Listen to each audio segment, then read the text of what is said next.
talk about more. And additional information, the previous pictures is all about top leader of Indonesia. There's president, minister, so it's a very top army leader and everything. And this is the third one, quite interesting. The dominant religion in Indonesia is Islam or Muslim. They pray 5 times a day in a certain schedule.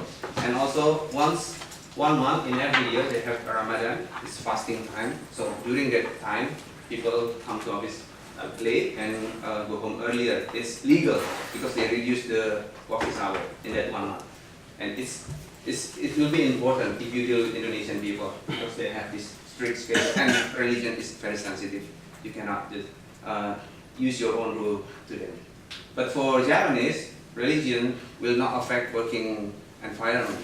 They have 2 big religious ceremony, which is only happen once a year, in January and in July. So that's quite different. So these differences, cultural differences, happening even though they both Eastern countries. And it might lead to some potential risk.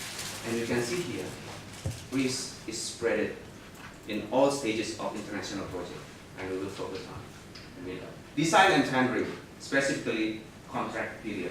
And we see here, foundation is trust. We will get back to this. Cultural risk. Bit about contract. There are 4 elements of contract: relationship, responsibility, risk, and reimbursement. 1, 2, 3, 4.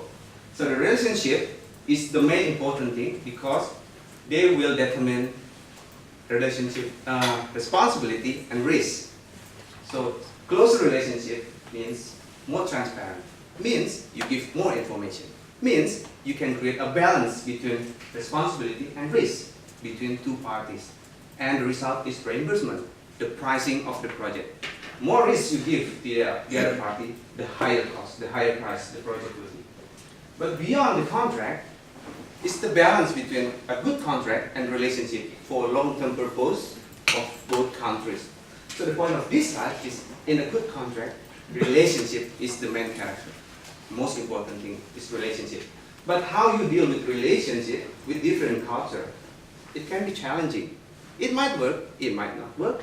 It can lead to conflict. So what are the conflict? The common conflict of a project, technical and cultural. Usually both of them, combination. Like in the monorail project, which is failed after 30 years, there are technical issues, but also cultural issues. And we want to focus on the cultural differences. There are many cultural dimensions, but most important, there are 2 most important in the project, which are power distance and uncertainty avoidance. You can see here, uncertainty avoidance in Japan culture is high. They accept less risk, they want a clear payment, they want a clear coverage of a scope of work, and they less tolerate to changes, contrast with Indonesia. And the power distance, higher power distance in Indonesia means even a big change in the contract, and you have to go through all the levels to get approval, up to the top management. And not including, you have to follow complex regulation and law. So that's different.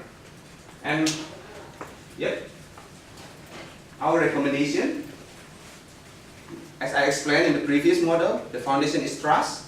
So this is our recommendation. Trust, building trust as a prevention of risk and conflict. The second is manage conflict when it happens. But we focus on the trust. Trust when you set up integrated team, and trust built when we give training and alignment. So this is our recommendation. Cultural intelligence and cultural maturity.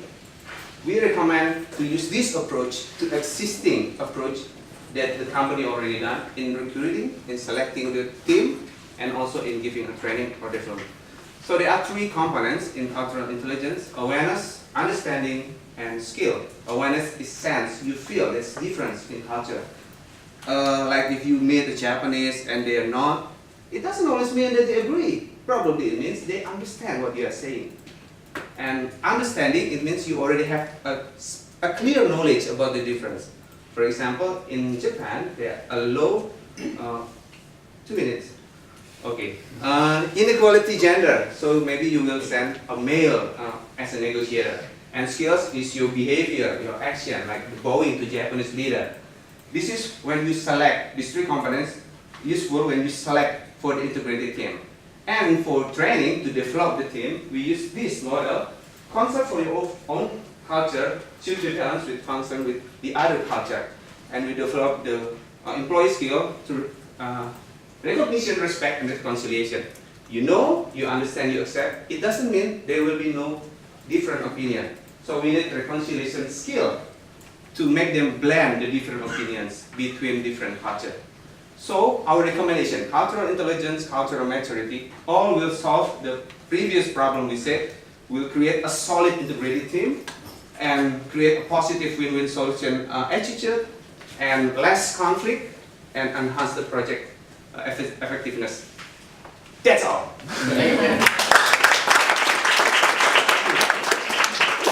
All right, questions? Who's going to get us away? Oh, it's going to be me then.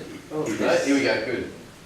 You spoke about relationship versus contract in terms of setting up, and your recommendations are around the relationship side of things.